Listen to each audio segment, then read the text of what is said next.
When did your teacher completely lose it? I was in Miss Williams' study period when the earthquake hit. Not a big one, maybe 4.5, but enough to form a crack across the ceiling. Miss Williams stood up from her desk. Everyone back to work. No need for dramatics. Miss Williams, shouldn't we evacuate? There's a crack in the ceiling and she cut me off with that look she gives when someone asks to use Wikipedia as a source. In my 30 years at this school, I've never had a safety incident. She gestured at her wall of fame behind her desk. I'm the only faculty member who can say that. But the ceiling is perfectly fine. This building has survived earthquakes since 1952. 10 minutes later, another tremble. Smaller, but it was followed by something even worse. A grinding sound, like concrete scraping against metal. Dust was falling steadier now, coating our papers. Miss Williams, Jason pointed up. That support beam just shifted. She didn't even look up. That's the HVAC system. It always makes noise. My phone buzzed. Text from my mom. Get out of any buildings. May 8th earthquake coming. Emergency alert. I stood up to show her my phone. She snatched it from my hand. No phones during study period. She dropped it in her desk drawer with all the others she'd confiscated. These earthquake apps are designed to create panic. Fear-mongering for ad revenue. More dust fell. Mia started coughing. The crack was now a full split, and I could see darkness between the edges. The support beam made another grinding sound. I wasn't sticking around. I started packing my stuff. Anyone who leaves gets a 0 on their research paper. She pulled up her gradebook on the computer. That's 40% of your final grade. Want to explain that to colleges? That's when the janitor burst through the door.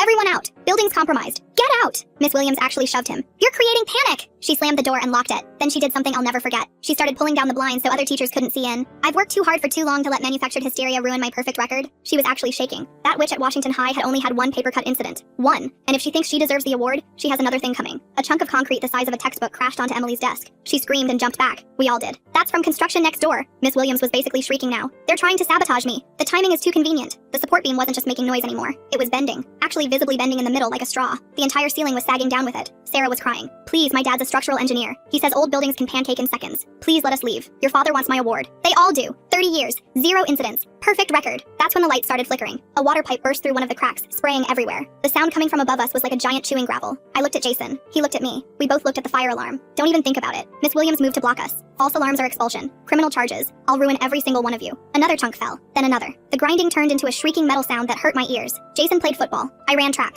We both moved at the same time. He went low, tackling her at the waist. I went for the alarm. My hand hit the lever just as Miss Williams grabbed my hair. Vandalism. Assault. You're destroying everything. The alarm blared. 20 students fought for the door at once. Miss Williams was still screaming about her perfect record, her award, the superintendent. We made it to the parking lot just as the rumbling turned into a roar. The entire second floor of the library collapsed into the first, right where we'd been sitting. The dust cloud was massive. When it cleared, the library was just gone. Pancaked. But we were alive. Miss Williams stood there in the parking lot, covered in dust, still muttering. 30 years. Perfect record. They sabotaged me. The superintendent. The fire chief said we'd evacuated with maybe 45 seconds to spare. Any longer and we'd have been crushed. But that wasn't even the craziest part. Because a few days later, we found out the real reason Miss Williams refused to let us leave. The parking lot was chaos with fire trucks pulling up and EMTs running toward us with their medical bags, while the library behind us kept making these horrible settling noises like a dying animal. Miss Williams was standing off to the side, still covered in dust, and she kept repeating the same thing over and over about how someone had sabotaged her perfect 30-year record. An EMT checked my vitals and shined a light in my eyes while my hands wouldn't stop shaking no matter how hard I tried to make them still. The adrenaline was wearing off and I felt like I might throw up. More chunks of the building were falling inside with crashes that made everyone jump. Parents were pulling into the parking lot, so fast they were almost hitting each other. The fire chief climbed up on one of the trucks with a megaphone. Listen up, everyone. That building was 45 seconds from total collapse when you evacuated. Miss Williams suddenly screamed that this was all planned and someone wanted to destroy her perfect record, and the superintendent was behind it. My mom's car screeched into the lot and she ran toward me faster than I'd ever seen her move. She grabbed me so tight I couldn't breathe and kept saying my name over and over. Call your dad. Tell him you're okay, she said, pulling back to look at me. I had to explain that my phone was buried under 2 floors of collapsed library because Miss Williams had confiscated it along with everyone else's phones. Mom's face went white when she realized all the evidence of the emergency alerts was gone with those phones. That evening we watched the local news from our couch, and they called it a miraculous evacuation, but didn't say one word about Miss Williams keeping us inside. The district spokesperson on TV said it was an unfortunate infrastructure incident and praised their quick emergency response. I wanted to throw the remote at the screen. My friend texted me screenshots from our class group chat where everyone was arguing about whether Jason and I were heroes or idiots for attacking a teacher. Half the class said we saved their lives, but the other half said we could have been expelled for nothing if the building hadn't actually collapsed. Sarah posted that her dad, the structural engineer, said we were lucky to be alive. Someone else said their parents were going to sue the school. The arguments went on all night and I felt more alone than ever, even though I knew we'd done the right thing. The next morning, I woke up to an email saying school was canceled indefinitely, while they assessed structural damage to other buildings. At the bottom was a warning that all students and staff shouldn't talk to media about the incident, while the investigation was ongoing. It felt like a threat more than a warning. My mom said it was probably their lawyers trying to control the story. Texts started flying around that Miss Williams had been placed on administrative leave, but nobody knew for sure. Someone's older brother who worked security at the school said he saw her car in the staff parking lot at 6 in the morning, but security made her leave. Another rumor said she'd been escorted out by police, but that turned out to be fake. Nobody knew what was really happening with her, and the school wasn't saying anything. That evening I was scrolling through Instagram when I I got a DM from someone named Alba Klein. She ran this underground student newspaper blog that the administration hated because she always posted stuff they didn't want public. Her message said she wanted to interview me about what really happened in that classroom because she'd heard from 3 different students that Miss Williams had locked us in. I was scared of getting in more trouble, but I was also desperate for someone to tell the truth about what happened. Alba said to meet her at the coffee shop on 3rd Street the next morning if I wanted to help document everything. I barely slept that night thinking about whether I should go. The coffee shop was mostly empty when I got there, and Alba was sitting in the back corner with a laptop and a recorder. She explained that we needed to document everything while it was still fresh in everyone's minds. We need witness statements from everyone who was in that room, she said, typing fast on her laptop. She showed me how to file FOIA requests for official records, and said we needed any photos or videos that existed from before or after. For the first time since the collapse, I felt like someone was actually listening and taking this seriously. She said the district would try to bury this, but if we had enough evidence, they couldn't ignore it. We spent 2 hours going through every detail I could remember while she took notes and asked follow-up questions. She had already talked to 5 other students, and their stories all matched mine. Just as we were leaving, I got a text from Jason that made my stomach drop. His football coach had pulled him aside after practice and warned him that his conduct was affecting his eligibility for the team. The coach said tackling a teacher even in an emergency reflected poorly on the athletic program and the school. Jason said the coach kept talking about scholarships and college recruiters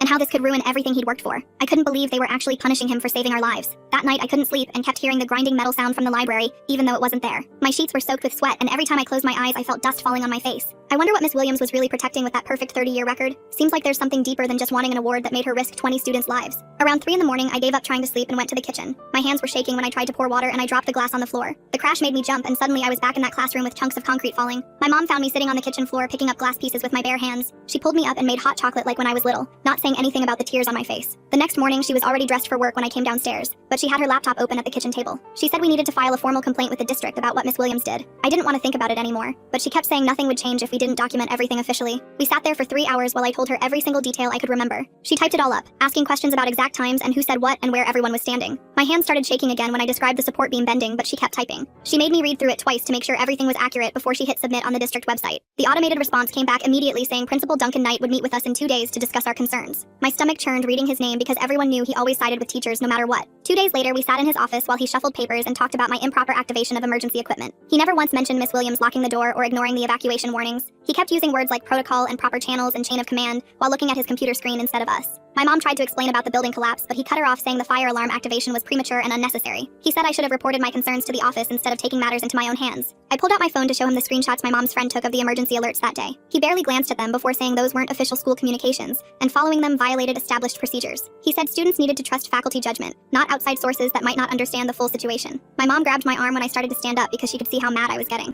Knight scheduled another meeting for the following week to discuss my disciplinary consequences for the false alarm. He handed us a packet about the student code of conduct with the sections about emergency equipment highlighted in yellow. Walking out of his office, I felt like I was going to throw up from anger and frustration. That afternoon, Alba texted me that she'd filed FOIA requests for all the maintenance records and internal emails about the building. She said the district had 30 days to respond, but they'd probably request extensions to delay everything. She was already planning to file appeals if they tried to claim exemptions or redact too much information. The truth was going to come out eventually, but the wheels moved so slow while the lies spread fast. I tried to find the janitor who'd tried to evacuate us, but heard from another custodian that he'd been placed on leave. They were investigating him for entering a classroom without permission and creating an unsafe situation. Someone who tried to save us was getting punished while Miss Williams had union protection and paid administrative leave. The whole thing made me so sick I had to run to the bathroom. 2 days later, the construction company working next door released a statement to the local news. They denied their work caused any debris to fall in our classroom and said they'd suspended all work pending investigation. They had timestamps showing their equipment was shut down during the earthquake and their site was secure. Now the district couldn't blame outside factors like Miss Williams kept claiming during the collapse. Sarah's dad, who really was a structural engineer, posted a detailed Twitter thread that night about how older buildings fail. He included diagrams showing how support beams buckle and floors pancake when the load shifts. He explained exactly what would have happened to us if we'd stayed in that room another minute. The thread got thousands of retweets and parents started commenting about their own kids in old school buildings. Local news picked it up and suddenly everyone was talking about school infrastructure and emergency protocols. The next morning, the district sent out a school-wide email about maintaining a positive safety culture. They talked about following proper emergency procedures and respecting the chain of command during crisis situations.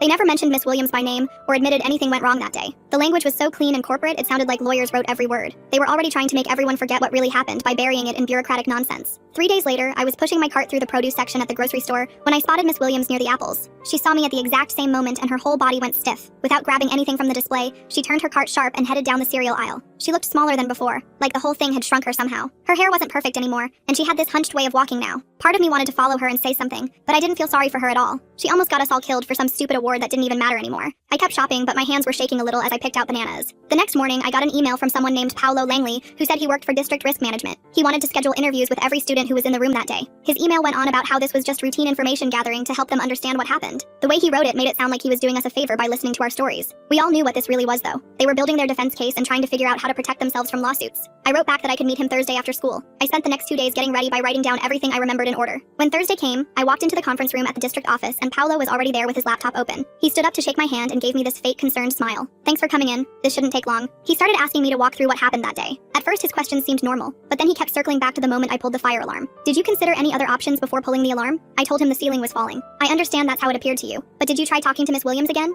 I explained that chunks of concrete were hitting desks. "Right, but before you pulled the alarm, did you think about maybe getting another adult? The support beam was bending and we had seconds to get out. I'm just trying to understand if you considered alternative de-escalation strategies." He kept typing on his laptop without looking at me. I stayed calm and kept repeating the same thing over and over. The ceiling was actively collapsing and we had to evacuate immediately. He wrote everything down but never made eye contact with me once. After an hour of the same questions asked different ways, he finally let me leave. That weekend, Alba texted our group chat that her FOIA request got delayed. She was this girl from my history class whose mom was a paralegal, and she'd filed a Freedom of Information Act request for all the district's safety records. The district claimed they needed more time to review sensitive personnel information before they could release anything. Alba said this was standard stalling tactics they use when they don't want to hand over documents. It was frustrating watching them drag their feet when all we wanted was the truth about what they knew, and when they knew it. The truth shouldn't be this hard to uncover, but they were making it impossible on purpose. Monday morning, Jason got called to the athletic director's office during first period. When he came back to class, his face was red and his jaw was clenched tight. He passed me a note that said he was suspended from the next 2 football games pending a full review of his physical altercation with staff. Those were the games where college scouts were supposed to come watch him play. The games that could determine if he got a scholarship or not. I felt sick to my stomach that he was punished for helping me save everyone's lives. He tackled Miss Williams so I could pull the alarm, and now they were ruining his future over it. That evening, Alba got an anonymous email from someone using a throwaway account. The person said we should look into the Safety Excellence Award evaluation window and its specific criteria. They wrote that the timing of the incident wasn't a coincidence, and we needed to check the school board minutes from the past year. Alba forwarded it to me and Jason, and we spent hours that night searching through boring meeting documents online. We finally found what we were looking for buried in a policy document from 8 months ago. The award criteria specifically said that any school with an evacuation would get points deducted because it counted as a safety incident regardless of the reason. Schools were literally being told to keep students in dangerous situations to maintain their perfect safety records. The whole system was designed to make administrators choose between awards and actual student safety. Reading it made me so mad I wanted to throw my laptop across the room. The way Paolo kept asking the same questions but differently makes me wonder if he was trying to get them to say something specific, like maybe looking for one little word that could change everything. I couldn't sleep that night thinking about how we were just numbers on Miss Williams' perfect record sheet. We weren't actual human beings whose lives mattered to her. The system turned us into metrics and statistics that she could manipulate for her own career advancement. It was a different kind of violence than the falling ceiling, but it hurt just as much knowing we meant nothing to them. 2 days later, Paolo called me back saying he needed to clarify some points from our interview.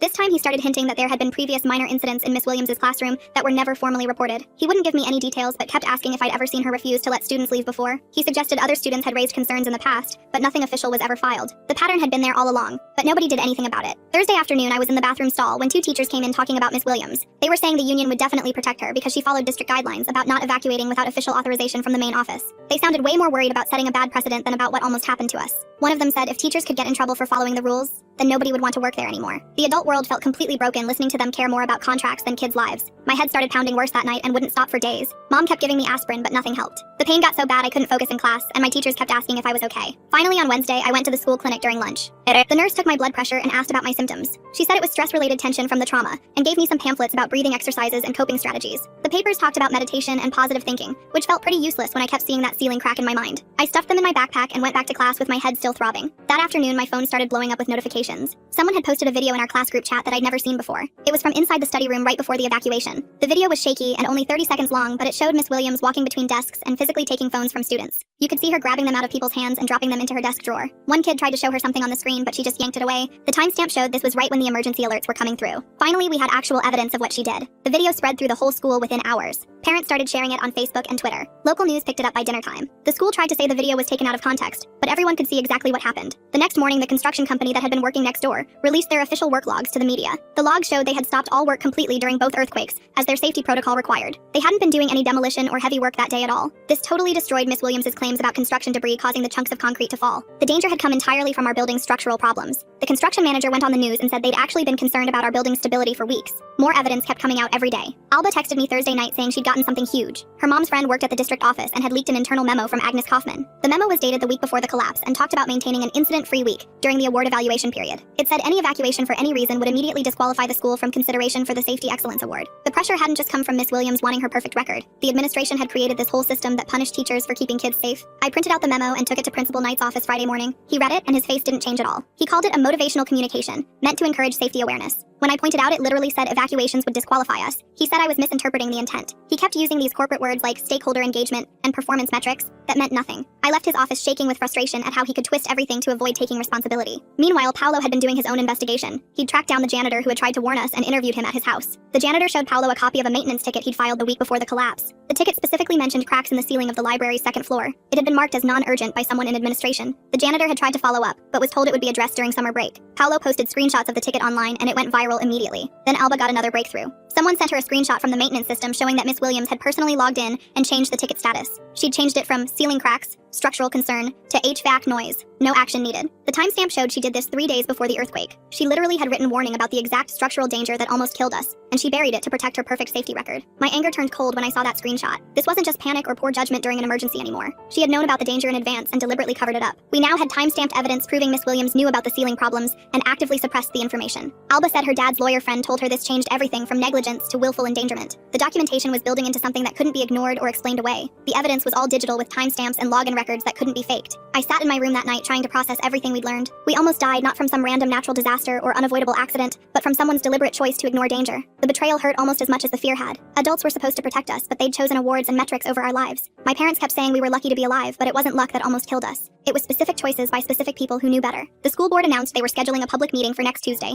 with facility safety protocols on the agenda. They still wouldn't directly mention what happened to us, but everyone knew what it was really about. Parents were organizing on social media to show up in huge numbers. My mom joined 3 different Facebook groups planning the attendance. People were making signs and preparing speeches. The pressure for real accountability was finally building beyond what the district could contain or deflect. 2 days later, Jason texted me a photo of the letter that arrived at his house. Official school district letterhead stating his 2-game suspension would stand regardless of any ongoing investigation outcomes. His dad was in the background of the photo already on the phone with someone, probably their lawyer. Jason's mom had driven straight to the district office with copies of the emergency alert and photos of the collapsed library, but the secretary just took them and said someone would review them later. The suspension meant Jason would miss the games where college scouts were coming specifically to see him play. His whole senior year recruitment plan was basically destroyed over saving 20 lives. That afternoon, my own letter came in the mail and my hands were shaking as I opened it. The district scheduled my disciplinary hearing for the following week regarding misuse of emergency equipment and participating in assault of staff, which made it sound like we'd beaten up Miss Williams for fun instead of trying to get everyone out of a collapsing building. My mom grabbed her phone before I even finished reading and called her friend from law school who did education law. While she was on the phone explaining everything, another text came through from Alba. Someone from the district office had reached out to her anonymously with information she needed to see immediately. We met at the coffee shop on 3rd Street where Agnes from the district's Human Resources Department was already waiting in the back corner booth. She kept looking around nervously as she slid a folder across the table showing Miss Williams' employment contract with a section highlighted in yellow. The retirement bonus clause showed she'd get an extra $40,000 if she maintained her perfect safety record through June. Agnes explained that several teachers got these bonuses for various achievements, but Miss Williams' was the biggest because 30 years without a single incident was considered impossible. She'd literally been months away from cashing in when the earthquake hit. Alba took photos of everything while I sat there realizing Miss Williams had been willing to let us die for $40,000. Agnes made us promise not to use her name because she could lose her job for showing us confidential documents, but said someone needed to know the truth. Back at Alba's house, we spent hours going through everything trying to figure out what to do with this information.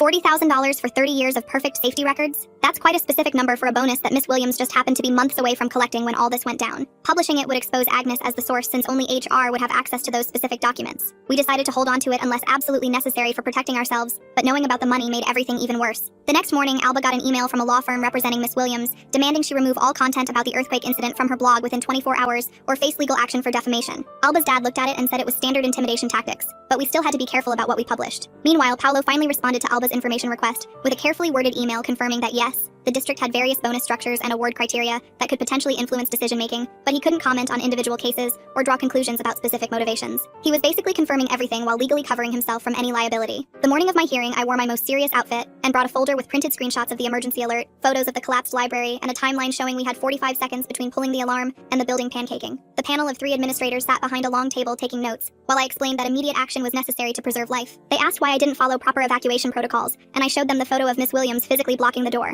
They asked why I didn't report to another teacher, and I explained she'd locked us in. They wrote everything down without any expression like robots programmed to document, but not actually listen. After an hour, they said they'd review everything and make a determination within 10 business days. That night, Alba published her investigation with all the documents we'd gathered, except anything that could identify Agnes. She included the timeline, the maintenance ticket from 6 months ago, Paolo's confirmation about bonus structures, and testimonies from 8 students who were in the room. Within 2 hours, it was shared over 300 times and picked up by 2 local news stations. Parent Facebook groups were screaming for accountability and organizing protests at the next board meeting. The district's PR department went into overdrive trying to control control the narrative. Miss Williams released a statement through her attorney the next day, claiming the construction next door had created vibrations that caused unnecessary panic among students who were already anxious from social media fear-mongering. She specifically named Jason and me as violent and disruptive students, who had created a dangerous situation by attacking a teacher and causing a stampede. She claimed we'd endangered other students with our reckless behavior, and that any injuries were our fault, not hers. Reading her statement made me physically sick, because she was literally rewriting history to make us the villains for saving everyone's lives. The board meeting was scheduled for Thursday night, and over 200 parents showed up with signs demanding answers. Paolo presented his timeline with surgical precision, showing the maintenance ticket, the 45-second window, and photos of the completely flattened library. Parents gasped when he showed the before and after photos side by side. He confirmed that based on structural analysis, anyone remaining in the room would have been crushed. But the board members just sat there with neutral expressions, taking notes and asking procedural questions about evacuation protocols and chain of command. Agnes stood up in the back row and started passing something around to the other parents, while the board members shuffled their papers. It was a printed email that made people gasp as they read it. The email reached me and my stomach dropped. Miss Williams had sent it to Principal Knight at 7:42 a.m. the morning of the collapse with the subject line, "Today's evaluation window." And in it she wrote that we needed to maintain normal operations during the safety inspector's visit, no matter what disruptions occurred, because this was her final chance at the Excellence Award before retirement. She actually typed the words, "Nothing can jeopardize this evaluation window," and CC'd 3 other administrators. Parents started shouting and pointing at the email copies while board members tried to call for order, but nobody was listening anymore.